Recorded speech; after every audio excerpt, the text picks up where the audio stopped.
Yeah, and you can pull it closer.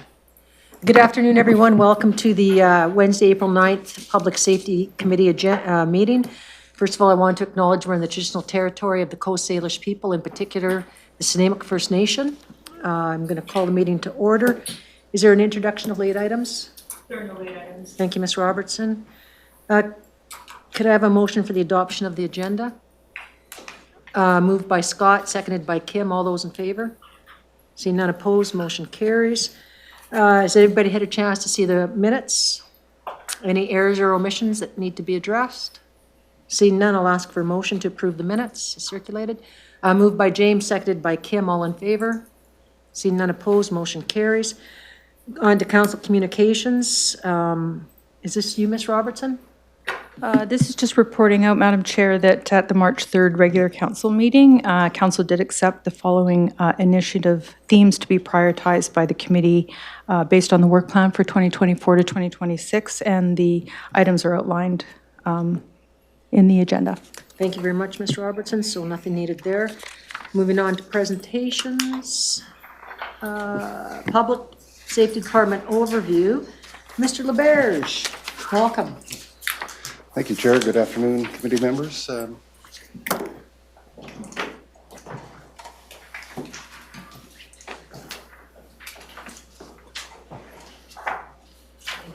you got it? Thank you.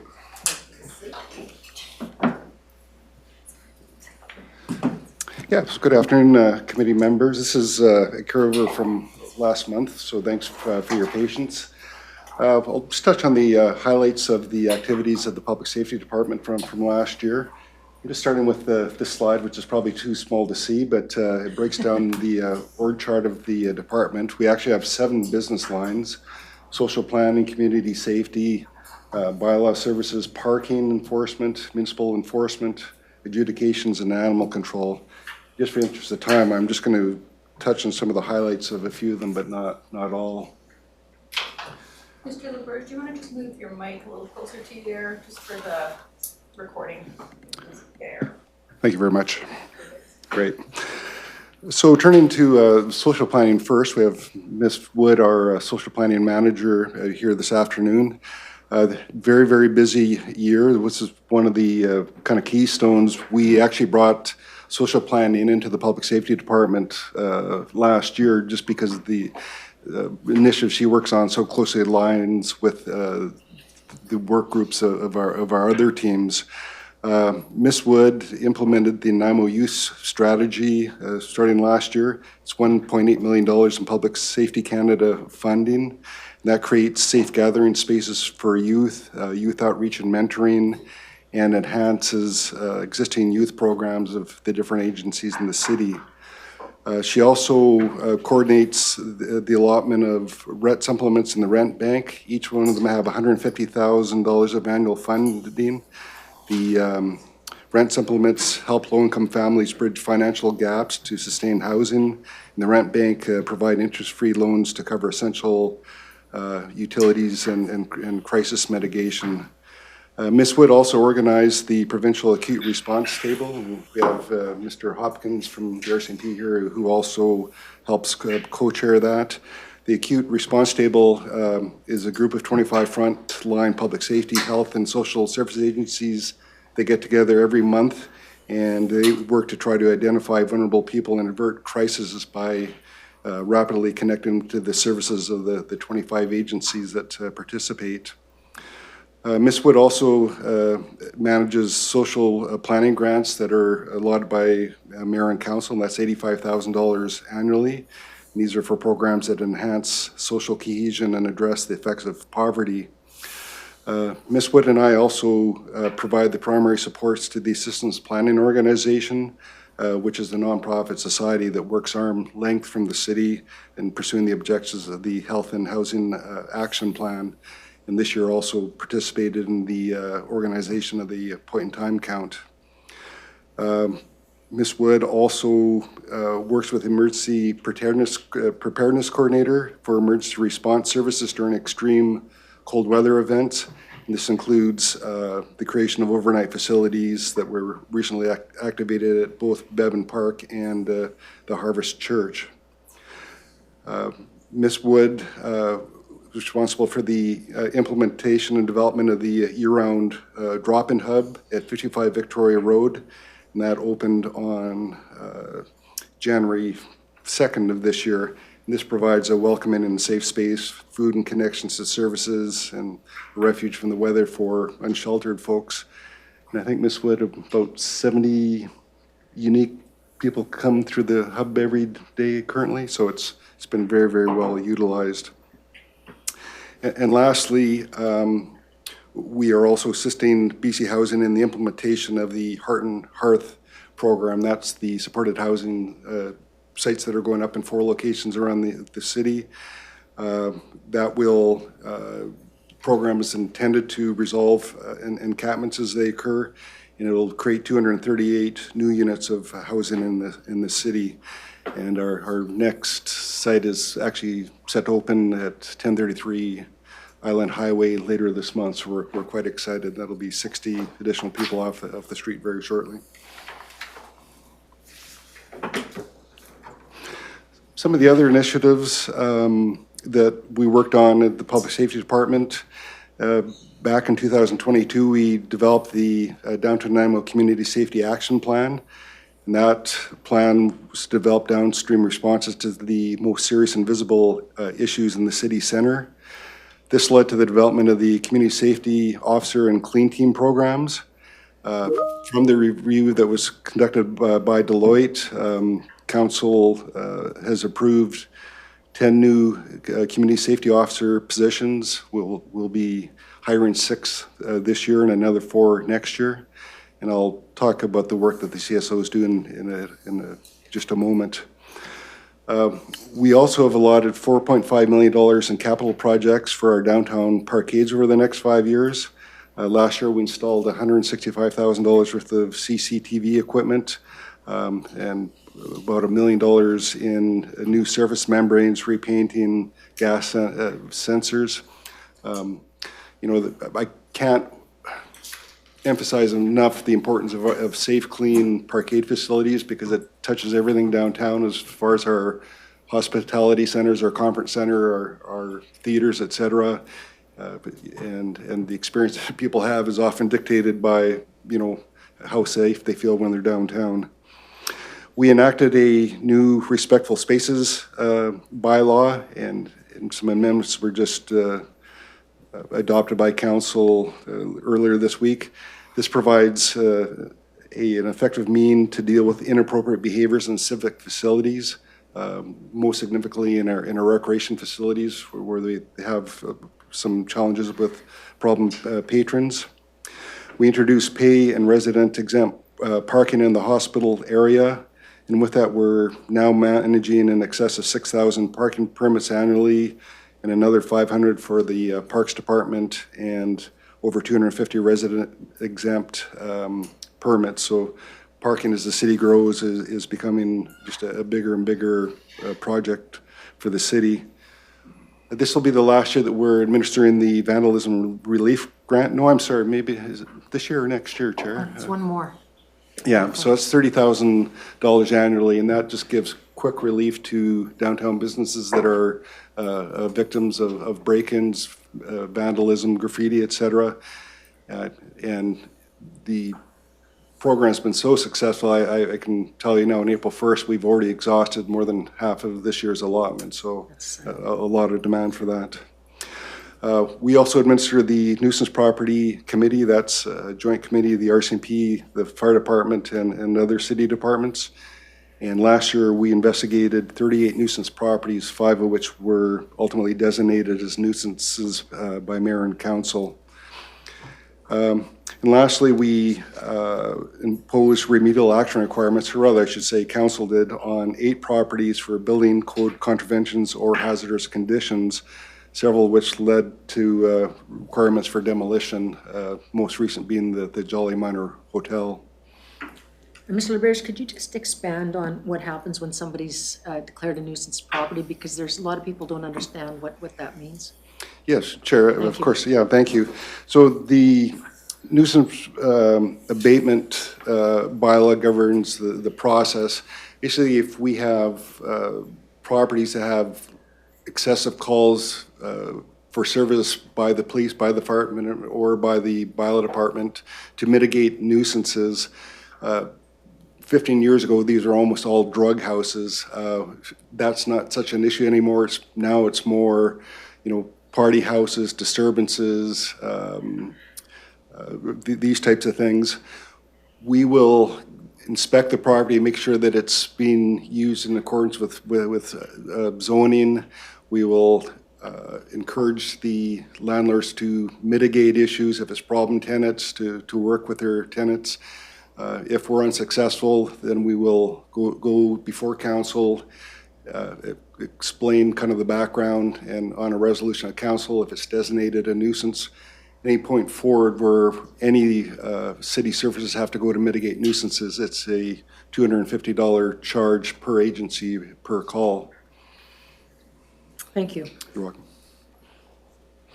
So I'm just going to talk a little bit about how we do enforcement, because the way city enforce bylaws is very different than the way that police might enforce other types of regulations.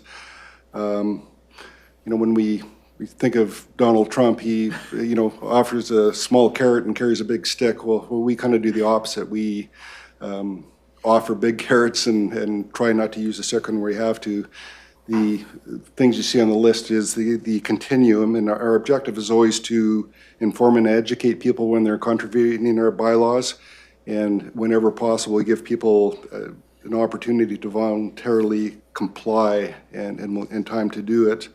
As we progress down the continuum, the sanctions, and the cost of administering them become more significant.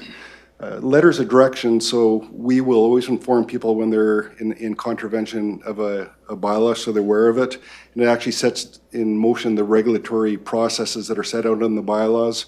For example, if somebody has a really messy yard, we'll write them a letter and say, here's the time it has to be cleaned up, this was what has to be removed. Then we inform them if they don't do it within the time limit under the community charter, we can go in and do the work on their behalf and charge it to them. As we work our way up, bylaw offense notices. These are the municipal version of tickets. Up until about 10 years ago, all of our bylaw enforcement matters used to go to provincial court. It's very slow, very expensive. We'd have to hire prosecutors.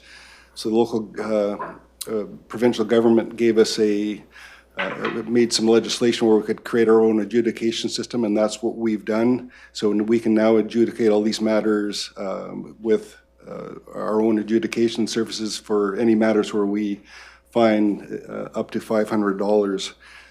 Some of our ticketing can get very, very expensive, sometimes into the thousands or tens of thousands of dollars, things like tree cutting. And for those matters, we have to go back to the provincial court, so that's further up the continuum. We also, with quite a bit of regularity, go to council and get, I mentioned, remedial action orders. We have the option of swearing matters in on Offense Act long forms, which means that we will prosecute them very similar to a criminal offense, but it's a municipal bylaw. And if we go under the Offense Act, the sanctions on our different bylaws can go up as high as $50,000 to $250,000 per offenses for some of the very serious matters.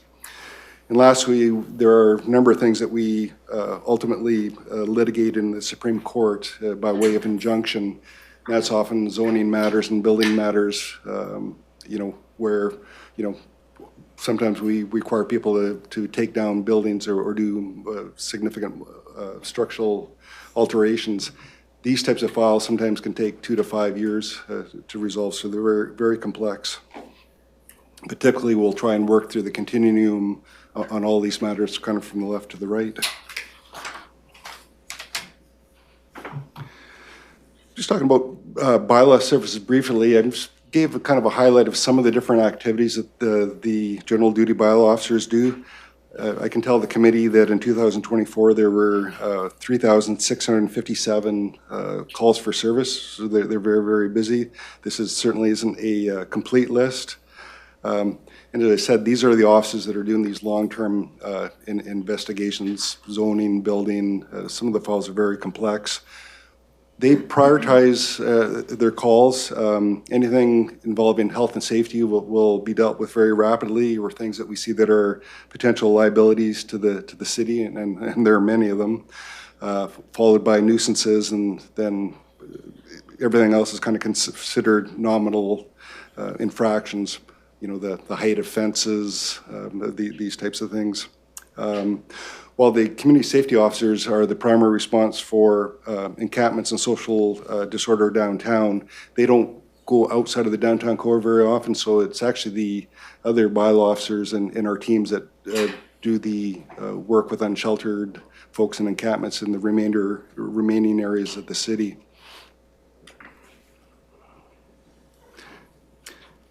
Now, if I switch over to the community safety officer unit, if you see their calls for service, you'll see that the nature of the work they do is considerably different than the bylaw officers. A lot of it is actually providing supports to vulnerable people in the community. The officers went on 7,832 calls last year. There's much less emphasis in the work on the investigation or enforcement of regulatory bylaws. It's more, as I said, providing supports to vulnerable citizens. They're often the first responders to overdose events, and they provide a lot of support to the health service providers. In fact, everybody's heard about the mental health cars where the nurses and police officers ride together. Well, a second nursing position was approved about a year ago, but they didn't have police security clearance. So they rode with the CSOs for a year, and that resulted in 75% of the interactions with people on the street for that team that actually has about 20 workers. So that just speaks to the efficacy of this program as far as helping health engage with vulnerable folks.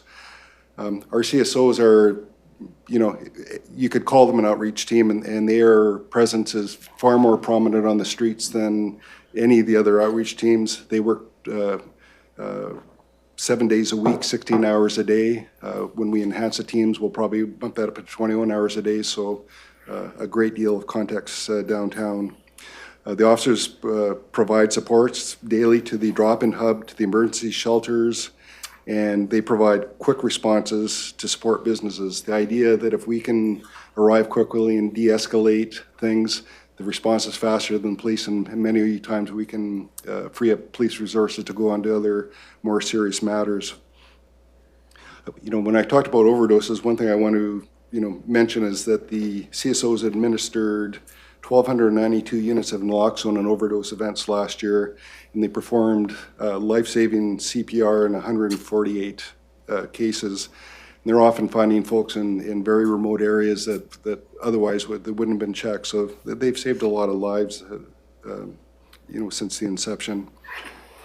And lastly, I'm pleased to announce that we recently were awarded a federal grant that was intended for municipal responses to overdose events, and we've received about $450,000 of funding, and we'll be purchasing 3 electric vehicles that are going to be equipped with AEDs and oxygen therapy and other medical supplies to help speed up and enhance our response to overdose emergencies.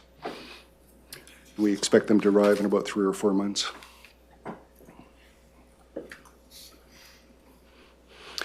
I'm not going to spend a great deal of time on this. Just when we talk about enforcement, I just want to give the committee a bit of an idea of where the enforcement work goes, and as you'll see, that a great deal of work is on traffic matters, traffic and parking counts for most of the fines that are issued. But you know, the other real busy sectors is animal control. That is a third-party contract agency that reports to me. And tree protection, building, zoning, those are kind of some of the really busy things that they have, that we focus on. I think with that, Chair, I just know we have a busy agenda. I'll wrap it up there and take any questions. Thanks for the opportunity to present. Judge or Doug? Thank you, Mr. LaBerge. That's very helpful. I was just wondering two things. What is bylaw traffic? I'm familiar with parking tickets, and the other thing is, what % of fine collection do you get? Because the provincial court was pretty low recovery. Yeah, really good question. The first one was, what's the difference between traffic and? What's bylaw traffic as opposed to, say, RCMP traffic? I see. Well, municipal ordinance, a lot of the provisions of the Motor Vehicle Act are actually in our bylaws, but we don't do any enforcement of moving offenses. So it's the majority of it is parking, but we have one officer who is a municipal enforcement officer that I didn't talk about. He does commercial vehicles, so trucks that are traveling off of truck routes in the city, dangerous goods, parking tractor trailers and oversized vehicles on city streets, those types of things. And to the second question, you're right. Our only way to recapture is to unpaid fines is to either send to collections or go to small claims, but we write off in probably 60 to 75% of the fines are uncollected. Thank you. Hillary?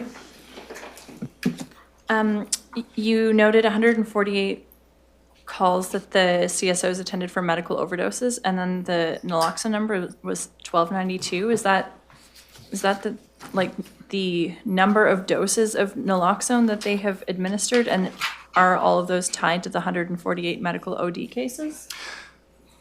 Yeah, thank you for the question. In our reporting systems, we record the number of naloxone units that are administered. 5 or 6 years ago, it would have been 1 or 2, but sometimes it can be 8 or 10. We don't count how many units are administered in a singular event. The 148 medical calls where CPR was administered, that would naloxone would be applied simultaneous to the commencement of CPR. Okay, well, thank you very much. Jennifer? Just 2 comments.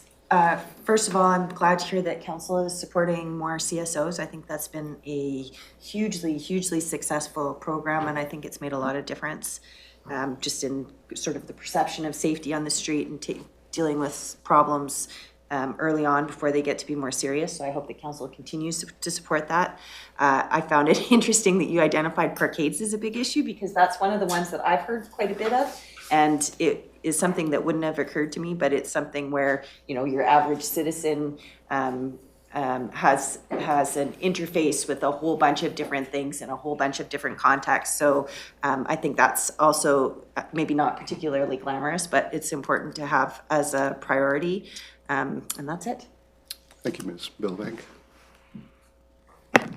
Just one thing too that I wanted to mention, because we had looked at, is there a mechanism for bylaws to use restorative justice? And unfortunately, there's not, which I think would be a great initiative when you catch some kids doing the graffiti and stuff instead of going through the court system or whatever. It'd be nice to be able to have that option, but I think it's something we need to look at a later date for the Union of BC Municipalities, and I might be looking for support from this committee once I make my mind around how we can do it, because we hear from people all the time, how come you're not charging so-and-so for panhandling or whatever?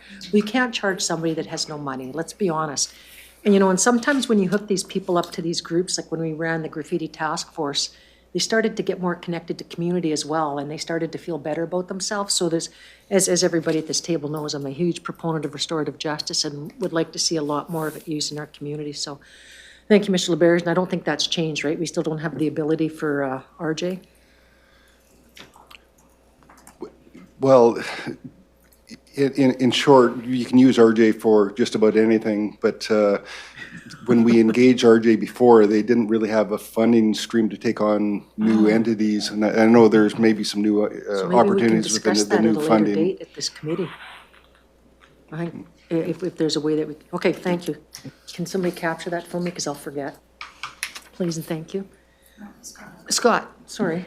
I was just going to ask if the council has ever considered, I believe they're called day fines. Have you ever heard of those? Those are I fines in haven't. proportion, Maybe Mr. LeBaron. fines in proportion to income. Is that something that anyone's ever talked about? I do know that that's something that happens in Norway and Switzerland, and it's brought in a lot more money for. I think it's been looked at, like, I know the mayor of New West tried to bring it in, and the community outrage was unbelievable. Yeah. Unless you have something else, Mr. LeBaron? No, but I can tell the committee a lot of what we do, particularly with people who don't have a lot of money. If we, we ask and we ask and we don't have compliance, we'll issue a fine, and usually or several fines, and the comment is if they mitigate their behavior and keep their nose clean for a period of time, we'll cancel the fines, because we just want people to stop doing things they shouldn't be doing and to comply, and sometimes that works. The one thing I didn't mention is under the community charter, we can get a order from the provincial court. I think it's section 263, and it's almost like a probation order. Basically, the court order is that they not do something or not go to certain places for a period of up to a year, and they're very effective. But unfortunately, the amount of administrative work and legal costs to get to that point are quite expensive. So but that's something we do with our chronic prolific offenders sometimes, and that works very well. Any other questions from the committee? Seeing none, thank you very much, Mr. LeBaron, Ms. Wood. We'll now go on to other business. This will be the first report will be coming from Mr. Dan Hopkins, who's a community policing coordinator for the city, and he's doing a verbal report on the neighborhood safety audits. Mr. Hopkins? Thank you, Chair. Thank you, committee. Pleasure to be here. I work under the umbrella of the Police Support Services for the City of Nanaimo. I've got a number of programs, probably about 10 programs that I work on, all aimed at improving public safety. But I'm here this evening to speak specifically about the neighbourhood safety audits. So for the last 5 or 6 years, my office has embarked on conducting these audits. And they're an attempt to get a snapshot view of what is going on in each of our neighbourhoods here in Nanaimo with regards to public safety. And then the idea being that we will go back to those neighbourhoods at a later date, conduct another audit using the same methodology to see whether there's been any noticeable change in how people feel about their neighbourhood. To date, we've done, I believe, 12 audits in 12 separate neighbourhoods throughout Nanaimo. And the audits themselves are made up of 3 basic components. So firstly, we pull the crime statistics for that neighbourhood as reported to the police. But there's obvious flaws to doing that because many offences are not properly captured in those statistics. So the second method we use is a survey of the residents to get an idea from them how they feel about where they live and get some handle on the perception of crime. Because after all, it is the fear of crime rather than crime itself which affects people's lives. So we want to get that caught up in our study. And the third component of the audit is a walk where members of the community, business members, block watch members, any residents in that neighbourhood can walk with me and anyone else who's conducting the audit, and we will walk a route across the main areas of concern to see for ourselves what's actually happening there. And we'll collect evidence, photographic evidence and physical evidence that we see in that neighbourhood to get an idea of what's actually happening. Once those 3 components are complete, we'll complete a report which is then shared with the neighbourhood associations and the block watchers. They get a chance to look at it and make their comments, and then it's published for all to see. Yeah, so that's pretty much the scope of the neighbourhood safety audits. So if anyone has any questions, I'm more than happy to answer.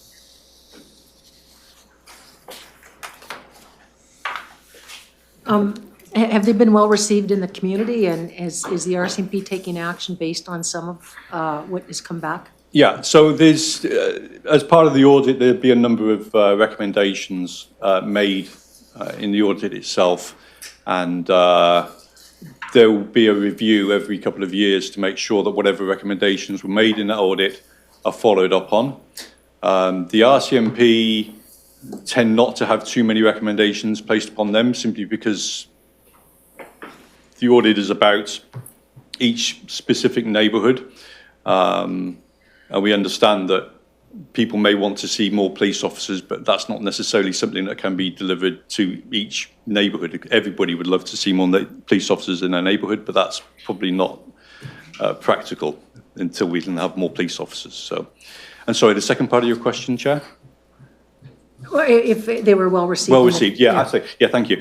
They are very well received, and in fact, that's probably the main benefit of these neighbourhood safety audits, is that it empowers the residents of any particular neighbourhood to take action and to be motivated to, you know, take responsibility for their own neighbourhoods, and so that consultation process is certainly has value. So with that, would that lead to possibly more block watches? Because I know Gary has really increased them from 5 to like 160 or something now. For sure, Chair, yeah. The block watches we have in Nanaimo is astonishing. In any one neighbourhood, there may be 6 or 7 active block watches in place there. So, and they, through doing these audits, it becomes clear one of the things that we've identified is that the block watches themselves want better collaboration with each other, which obviously is a huge benefit to the community as a whole. Thank you. Scott, and then I'll go to Hillary. Are you noticing in some communities that there's a big difference between the perception of safety and then the actual safety levels as you do the audit? There definitely is a huge gap between those two things. If we look at the quantitative data, the actual crime figures, quite often people believe that every year that goes by, the reported crime goes up and up. And if you actually look at the data, that doesn't support that. We see some offences increase, but quite often we'll see many other offences fall off. That was particularly true with the pandemic, but that was an outlier event. But and quite often there's a lot of commonality as well in the responses to the surveys. People quite often will think that they'll tell you that they think their neighbourhood is safe, that their street is safe, but they perceive that 2 blocks away is the dangerous parts. And then when you speak to the people 2 blocks away, they think that the first place was the unsafe place. So there's fallibilities with all the ways that we collect data, but unfortunately that's the nature of crime and public safety. There is no perfect measure. We can simply use as many different methods as possible. I appreciate the answer. Yeah, I was only just thinking, I think a lot of perception drives policy sometimes, and it's good for probably citizens to realize that it's not as dangerous as the place as they originally thought. So. No, that's certainly the case. And you know, I know for a fact this is the safest place I've ever lived. But when I tell people that, they look at me, they glaze over. And it's like, Thank you. Hillary? Thank you. I was just wondering about the capacity to do these neighborhood safety audits, and you know, this was one of 2 selected this year. Is that purely because of personnel and resources? And like, would you like to be doing a safety audit in every neighborhood per year, or what's, you know, what's the goal? Yeah, thank you, Councillor. I think we would like to do more. The problem is we've had a huge turnover in my position. I think I'm the 5th person in the last 6 years. So there's been a lack of continuity within my department. So we probably haven't done as many as we could have done had we'd had the same person doing it all the time. But it does take a lot of time to do these. There's a few hundred hours of work goes into these. And the problem is because we're collaborating with so many different community agencies, we have to go at their speed. And we're dealing with volunteers and people who are giving up their own time. So quite often they want to collaborate themselves and then come back to us. So I would love to get them done in 2 weeks, but unfortunately that's unrealistic and it can take months sometimes to complete. And do you have a prioritized list of the next neighborhoods that you'll be going to, or? I don't know whether they was done deliberately, but it seems like the early neighbourhoods that were done around the hub of Nanaimo, and it's kind of radiated out from there. So the only ones that are left now are more the outlying neighbourhoods, so Chase River and up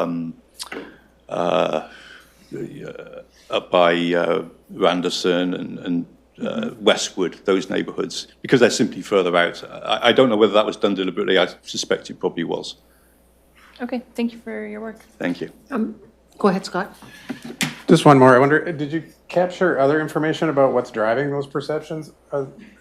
Rival plausible explanations like graffiti or a number of people on the street or other factors that are making certain communities feel unsafe, I guess? Because we know it's not crime in a lot of communities. It's something else about the communities.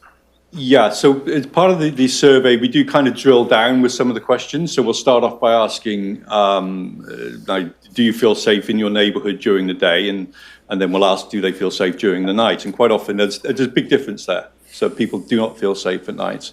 But then if you ask them, would you recommend your neighbourhood as a great place to live to your relatives and your friends, they say, yes, absolutely, we would do.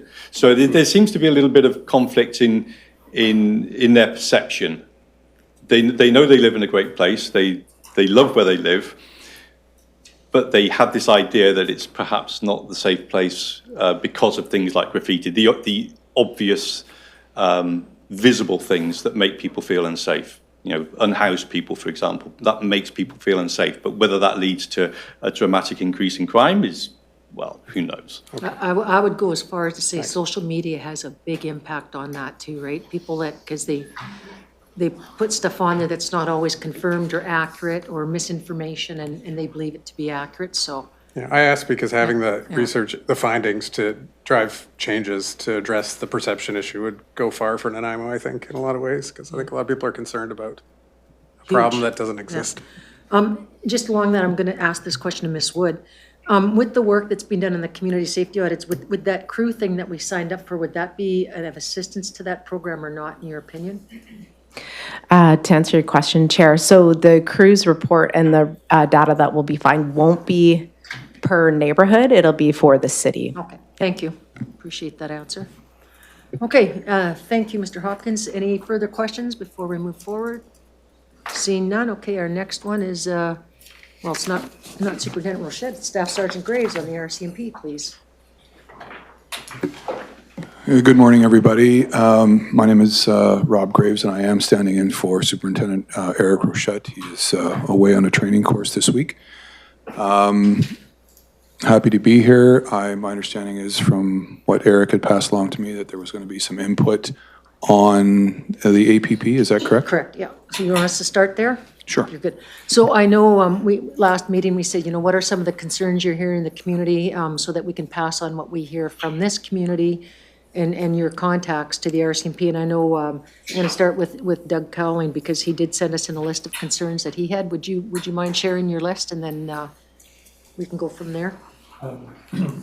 Does Staff Sergeant Graves have a copy? No, he doesn't, sorry. But he writes fast. This way he doesn't have to write. I want him to. Anybody else have one? We can share. So in no particular order, one of the things I listed was traffic safety. And I think there's, and again, there's a problem with perception, but it seems like there's a lot of scofflaw about intersections. You see people doing U-turns, you see people running yellow and red lights. And I know from provincial court that it's much easier to give a radar speeding ticket than it is to prosecute an intersection violation, because in essence, you need two police officers, one to say where the car was when the light went yellow and everything. And what I'm saying is that sometimes we get locked in about building a case where you can have a successful prosecution, as opposed just to having a presence there where people are pulled over and given a warning. And I think that, as Mr. LeBerge indicated, that warnings and presence can be a big effect without the expense and the overtime of the police officers going to court. And also, I think during COVID, there was a lack of traffic enforcement just because of a lot of things. But I really believe that your average person is much more in danger of being T-boned at an intersection. You know, unless they're in a relationship with a psychopath or a drug dealer, they're not going to get murdered. But innocent people get schmucked in intersections. And so... I'll stop you on that one, Doug. So around the table, what do people think about having traffic from your perspective? Are you hearing the same stuff? Start with you, James. Sure, yeah, definitely. Jennifer? I can't think of anything in particular. I haven't done any research on it, but yeah, from my perception, it seems like it is a problem. There's a lot of speeding. There's a lot of people flying through lights. There's intersections, at least my routine travels where I go. There's a lot of issues with traffic. I do notice that too. People driving very fast, and it's extremely busy now. And I think there's a lot more frustration than there was. Huge. And cell phone use. Yeah. Kim? I think it's simply getting busier in our city. Yeah. And the way that the lights are set up aren't always in sync with the speed. And so I think people get frustrated and they step on the gas instead of stepping on the brake when the amber light goes because it's not very well synced.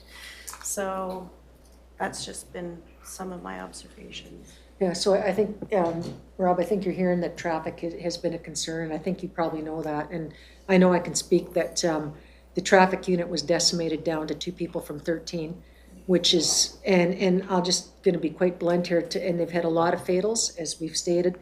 And in the old days, you could put a fatal together in a week or 2 weeks, just like you could a homicide. Now it's closer to 6-8 months, correct?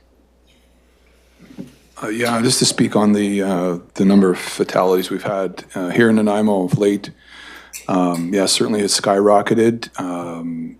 There is an expertise for the investigators to have now, simply because no matter how they've ended up deceased, somebody needs to be held accountable, whether it be by a knife, gun, or a car.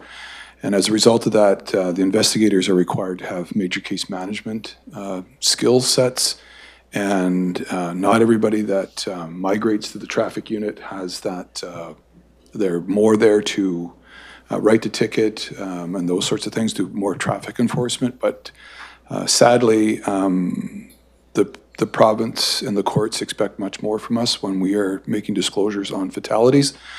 So we have had to shift our, our focus and our investigative abilities to some of the more refined units in the building. That's not to suggest that we can't do more traffic enforcement, but I'll only say that people who've gone into traffic 5-6 years ago, maybe even 8 years ago, they realize that it has changed, the mandate has changed, and there's a lot of onus on them to do major case management when it comes to these fatalities. And so they end up migrating away from the traffic unit for those specific reasons. They just want to write the tickets. But I will certainly bring this along to to the OIC about traffic enforcement. Thank you. I think every year it's always a priority, but just it'd be nice for him to hear it confirmed. Kim? One thing I have recently noticed over the last few months, and maybe I haven't been paying attention, but maybe there's just more, where they're having that delay where pedestrians can go out across the crosswalk first, and some people can be halfway across the street before the actual light changes, which I think is like a good thing. It seems to be some kind of a delay.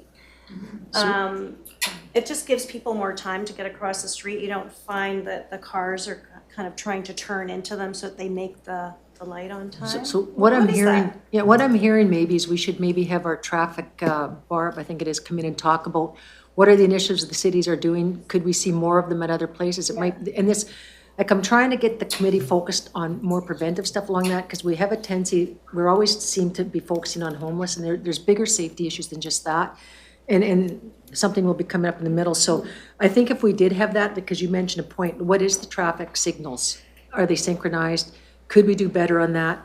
Could we be pushing the government to get, like, I'm a huge believer in red camera, intersection cameras, because as Judge said, if the police do it, they need two people, right? Whereas a camera catches your plate and the light, so it's done. And more people die in car accidents, as you said, than homicides. And most homicides, like we said, are drugs or intimate partner violence, right? There's not a lot of random homicides, but there's like a lot of people die in car accidents. But I think we just accept it as society that I could die in a car accident. There's an acceptance, but I could be wrong. So I think that could be another topic we could look at, is maybe having somebody from our engineering department to come in and talk about traffic safety in the city. Scott? Didn't we have the road safety We crew had- come and they did a presentation on potentially doing research, and then we said we didn't want that research to happen? I just wondered what happened with that, because we didn't, Was that on sidewalks and it seemed unnecessarily expensive, but it Okay, well, I'll check into was it. We'll check school, into it it. was speed, school It zones was a and school- other. Yeah, And the committee decided not to proceed with. yeah, but that was school zones and stuff. This is a bit different. Okay. Yeah, we don't have, this is just thoughts. We can throw it at Oh, I later only dates, right? asked because I wonder No, if it's a good another point. path was taken. Yeah. Because we just said we didn't want that research. Something we'll was- check into, Yeah, yeah. okay. Because I think ours was more along school zones and then because there's a big study because a lot of our school zones don't comply with the provincial law. So they have to have their signs removed. They're not enforceable. Okay, Doug, your next one? I'm a big fan of anti-gang measures, and I'm sure I'm preaching to the choir about that. But again, and I'd roll that in with the traffic, that if there's anything going around by a school or where young people are, you know, I don't see the problem with pulling cars over and checking things out. And if there's some sort of infraction, I'm not talking about necessarily writing a ticket, but a lot of time from these stops, you find out, there's been some estimates that 10 to 15 people, or 10 to 15% of the cars on the road are either not insured, no valid driver's license, or under, you know, an influence of something. And those stops, you know, not necessarily to write a ticket and type officer time, every now and again generate, one, information, and two, you actually find, you know, guns or drugs or whatnot. Or, you know, people in the car, maybe a young person who shouldn't be in there.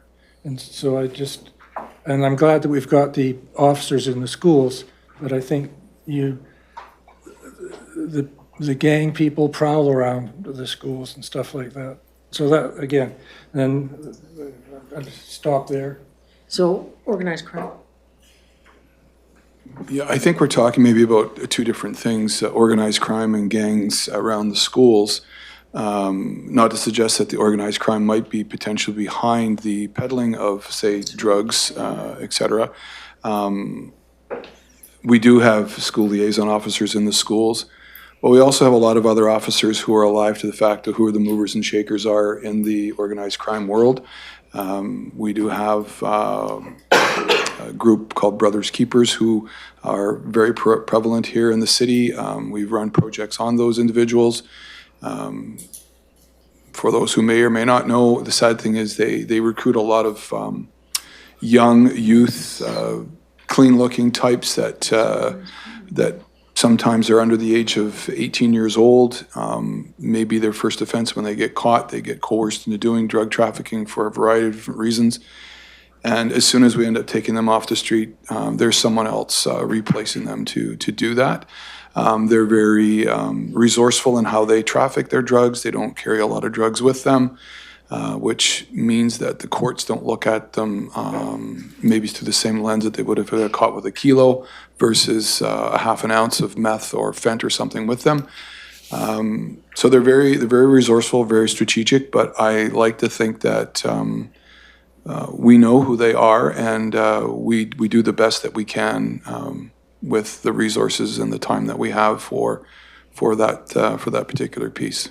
I know Tran just got sentenced, and he's the one that was from Port Alberni where the 14-year-old girls came forward that they were being used to traffic and being trafficked. They came forward as witnesses, which takes a lot of courage, right, to do that, so. Good point, so I think Doug's looking at youth there, again, which I think is always a headquarters priority, right? Okay, and your last one, Doug? Just in the area of property crime, I'm a big fan of the prolific offenders program, but there is, I think, a perception amongst some of the property crime victims that the only benefit of reporting is to get their insurance claim filed. And I don't know, there was the bee's knees break-in, a mile maybe from the police detachment where the owner had it on video and phoned it in. And there's too much for the police to put all their effort into it. But I just wonder whether sometimes they will do a full court press on a certain percentage of offenses so that people feel that something's happening. And again, it's a I used to run perception the issue. property crimes unit, so I'll turn it over.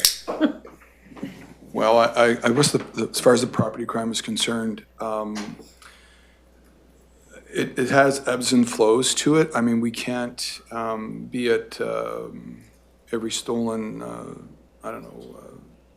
lawn ornament or something like that. We just can't do that.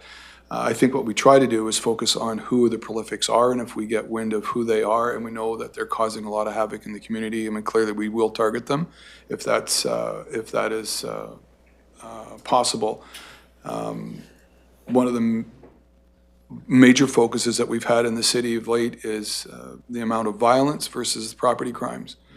So we've looked at that strategically and looked at crimes against people versus crimes against property, and sometimes we have to choose between that or the other, and I think everybody in the room can probably attest to the fact that crimes against people is going to be paramount.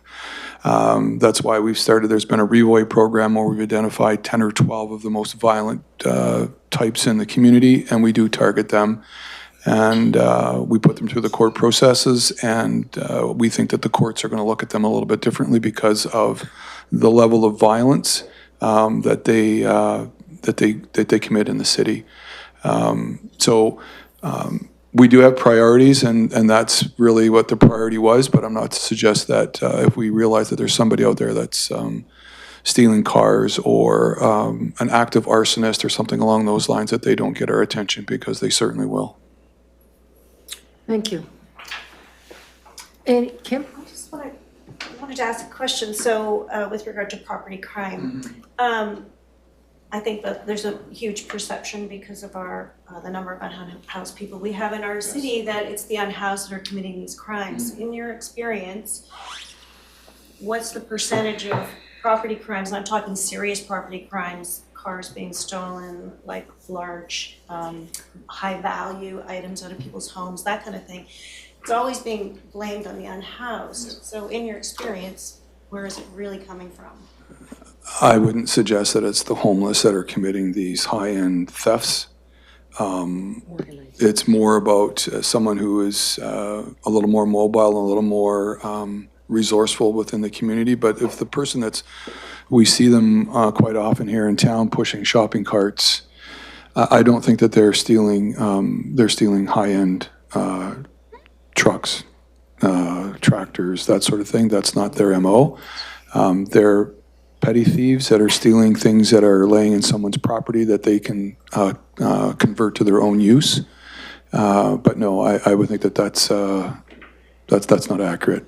So would you say more survival crimes they're committing as opposed to high-value crimes to get lots of money? Absolutely. I think too, just on that, a lot of the homeless people are used by some of the organized, I'm just gonna use organized crime, I'm not talking high echelon, to do some of the shoplifting and stuff for them, because if they get caught, they don't care, right? And then they just, yeah, because you're exactly right, like, high-end is usually they're much more organized and have vehicles, et cetera. Ms. Robertson? Just wanted to, it's hard for the system to pick up your voice for the people who are viewing online. Am I still a talker? Well, and then just if you Oh, I could was- push it okay. down and then Yeah. closer to you, sorry. Okay. Yeah, no You worries. really have to get close with these Yeah. new mics for them to pick up. Okay. Okay, any other thoughts from anybody else? Scott? Can I just ask a question? Do you think you're dealing with a lot of young offender cases in Nanaimo, like in your experience? Or diversions? Are you doing a lot of youth at risk? Is that a problem here in comparison to maybe other places you've worked, or? He's been here too. Okay, yeah. Or is it getting worse or better? Or I guess I'm just asking for Well, I perceptions think on that. there's advantages of being here too long, because I think you can see the ebbs and flows of You know the trends, what's yeah. gone on and what the trends are. There are pockets of youth for sure that are problematic within the community. I wouldn't say it's necessarily on the rise. It's fairly consistent.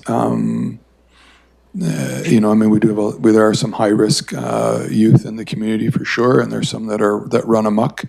But I wouldn't necessarily say that there's been a particular rise in it, in my opinion. Thank you.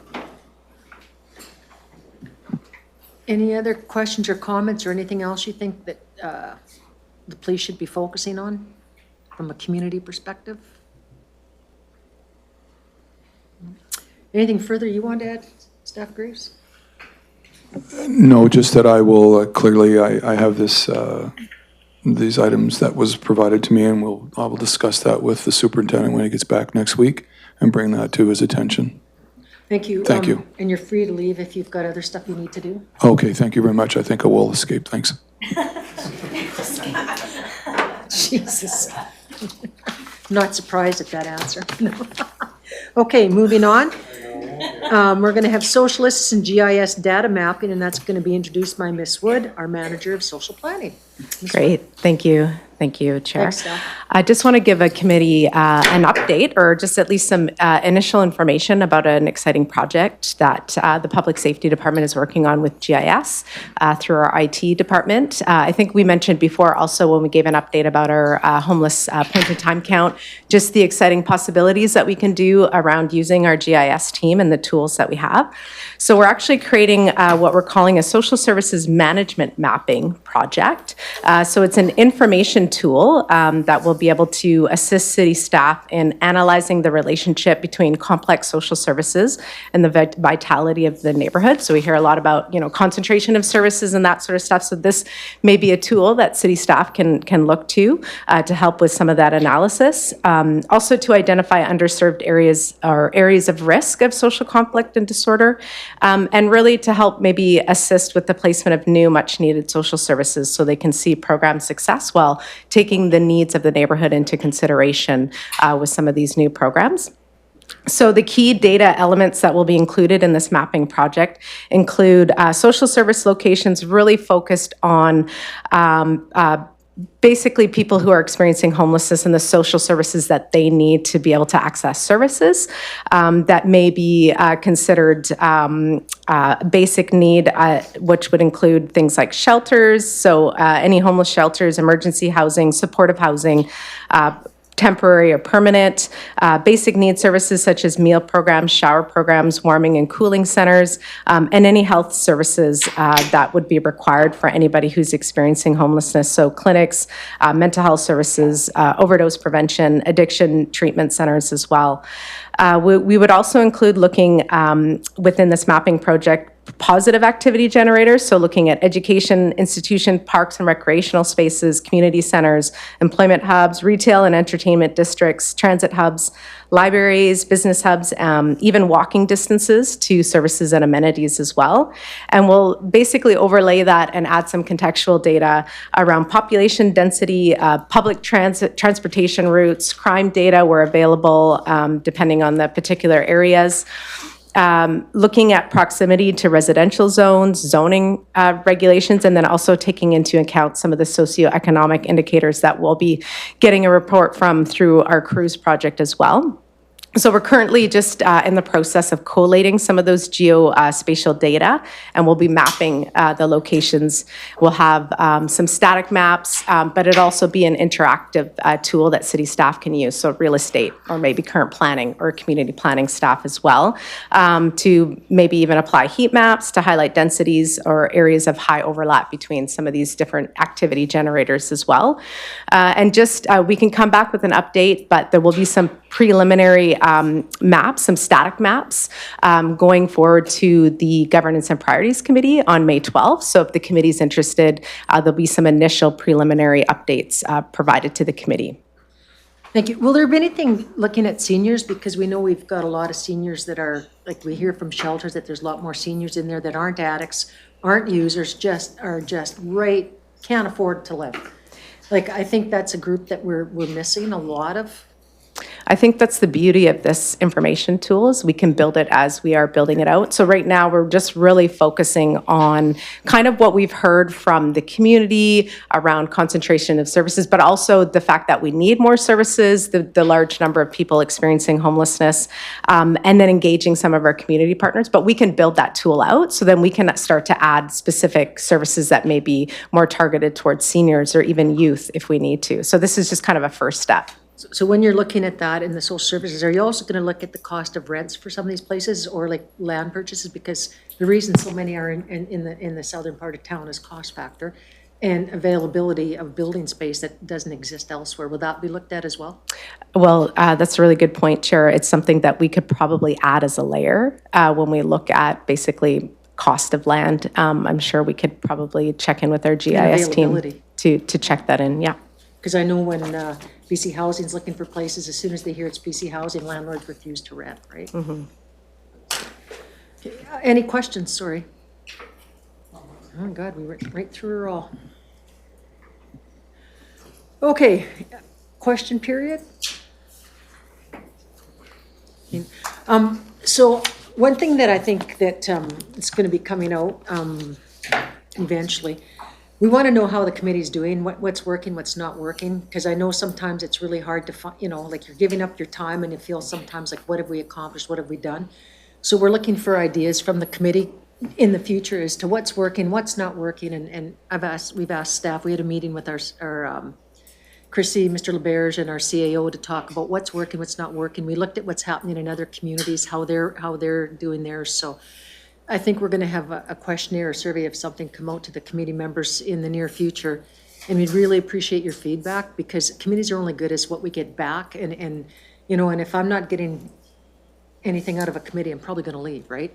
Like I think, and what our expectations are they being met? And I think one thing that Hillary mentioned at our last meeting, sometimes we as a council have got it already done before it even gets to the committee. And so we have to look at that from our perspective, like, you know, should we be, like, prime example was the restorative justice, like we already approved it before it even came to the committee. So I think one thing, and, you know, I'm kind of proud of our council, that we are moving ahead on a lot of initiatives that a lot of places aren't. So we're ahead of the curve on a lot of things. You know, the work that's being done in our social planning is, in my opinion, probably some of the best in the province, if not the country. Like, people like to say that we don't do a lot, but when you take a look at the number of supportive housing units in our community per capita versus others, it's right up there.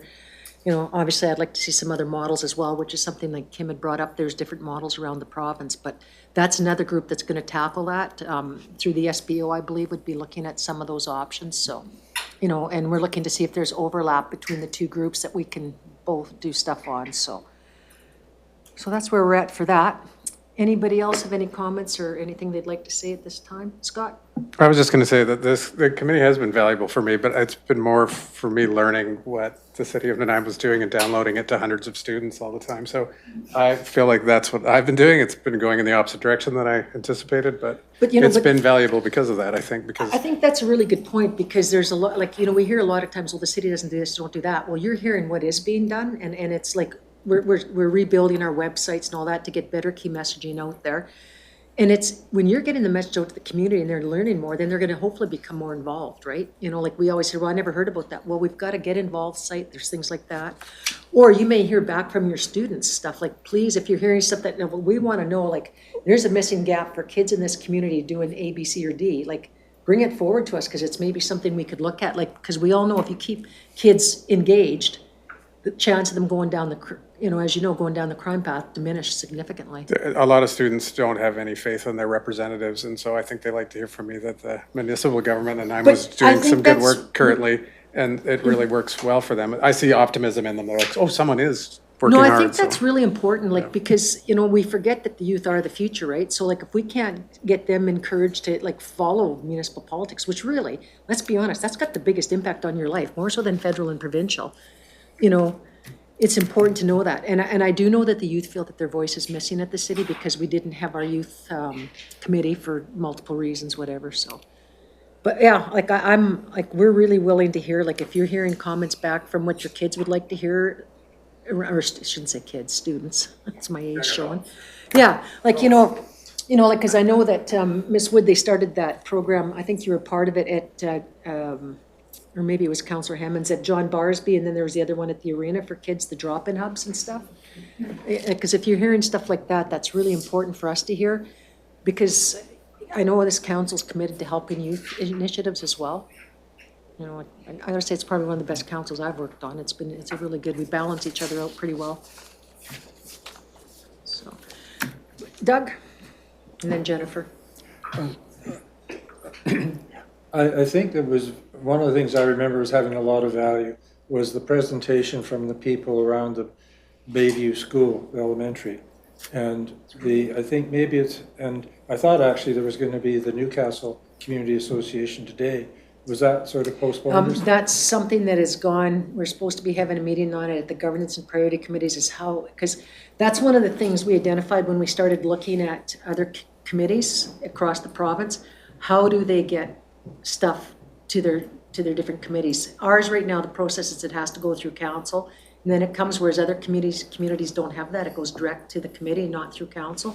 So those are things that are going to be looked at, and I'm assuming that will be part of what comes forward out of this review that we're doing to look at, because it's a very valid point, right? Like, I mean, part of what we do want to hear is what are the neighbors feeling, right? Because again, it goes back to that perception. Karen? Ms. Robertson, sorry. Sorry, it is scheduled to be brought back for council's consideration on May 5th. So it'll be on that agenda. So Jennifer, and then, oh, sorry, Doug, did you have a follow-up? Yeah, and I don't want to put any of these groups through extra hoops, but to a certain extent, maybe doing an initial presentation to us is less intensive than speaking on council night. And That's how it used to be. they get some chance to sort of do a presentation, and we can give some feedback to go with their presentation. Yeah, that's how it used to be. They would apply to be a delegation to the committee, and then the legislative services would set that up.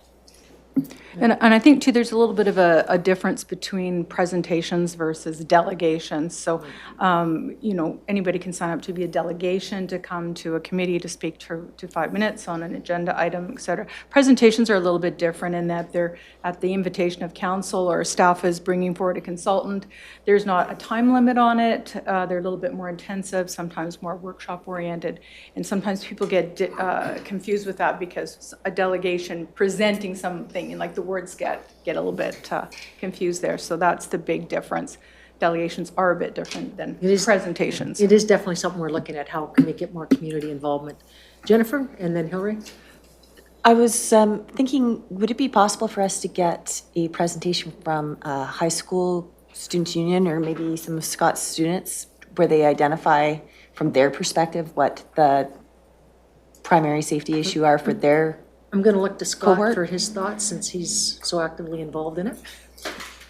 I think it would be a great idea. I don't know if it would be good to have criminology students, though. You could have whoever you want. Only because I don't think they have a skewed perception of what's going on in Nanaimo, because I'm always yelling at them about quantitative and qualitative statistics and things. But yes, I think that'd But be there great. might be a way, like you say, through the students' union or something, or like, you know, so maybe we I can, think- or high school students. we like can, we can a look at student that. group. That's something that we can put down as a possible future topic, and we can discuss it, how that would happen, so. I think it fits in with what you were saying earlier about sort of being ahead of the curve. And I mean, I talking to people with, my kids are out of high school, but talking to people with high school aged children, the kind of safety issues that they're dealing with, it's just like, it's mind boggling. So different than the kind of typical, our typical perception of crime and safety. Thank you. Hillary? Thank you. Yeah, I was just going to respond to Doug's point on the presentation, because I also agreed that I appreciated that, getting that presentation from the Bayview parents, but the issue with that was that they then also went to council and gave the same presentation. And then when we're thinking about how safety projects get prioritized, the city already has a very long list of prioritized projects. So then it might seem like groups would get a bump by coming to the Public Safety Committee to try to get out in front, and then, you know, the committee makes a recommendation to council, but really it's being prioritized. It's just, so then you'd have almost every single community group that wants action in their neighborhood, which I think that they should have an avenue to bring that forward. But then if that becomes the role of this committee, then you're sort of circumventing city processes and setting an expectation that if you come to this committee, then you'll get bumped ahead, and it's just sort of makes it challenging to balance the timing of things that we're already trying to figure out. But I think having that that platform for people to come to speak to this committee is really important. It's just trying to figure out how to strike a balance there, if that makes sense. It's interesting, Langley City, I think it's the city of Langley or it's the district, I can't remember which one. They've got a brand new process where I think they've got 20 different people from the community that are heading up their public safety committee, but they meet quarterly, and it's a town hall format. It's open to the whole community, and it's whatever. It's quite, like there's, like when you do the research on them, there's a lot of different ways they're done and how they're handled. Like, I believe it's Ottawa or Burnaby that actually is involved in the hiring of their police chiefs and stuff, right? So it's just different levels and stuff, so. Wouldn't work here because there's processes for federal RCMP, but we're definitely looking at different options because we want to make sure that people are getting a benefit from coming to the table, that they feel their voices are being heard. We just don't want people to say, oh, I gotta go and waste another hour of my time, right? So long as it's being productive and messaging's getting back into the community and that, I think it's really important. Any words from Mr. Wood or Miss Wood, Mr. LeBears? I was looking at Dave. Sorry, Chrissy. Any words? No. Anything else, Ms. Robertson? Anything else from the committee? Okay. And there's nothing from question period, so motion to adjourn. Moved by Kim, seconded by Scott. All in favor? Well, thank you all.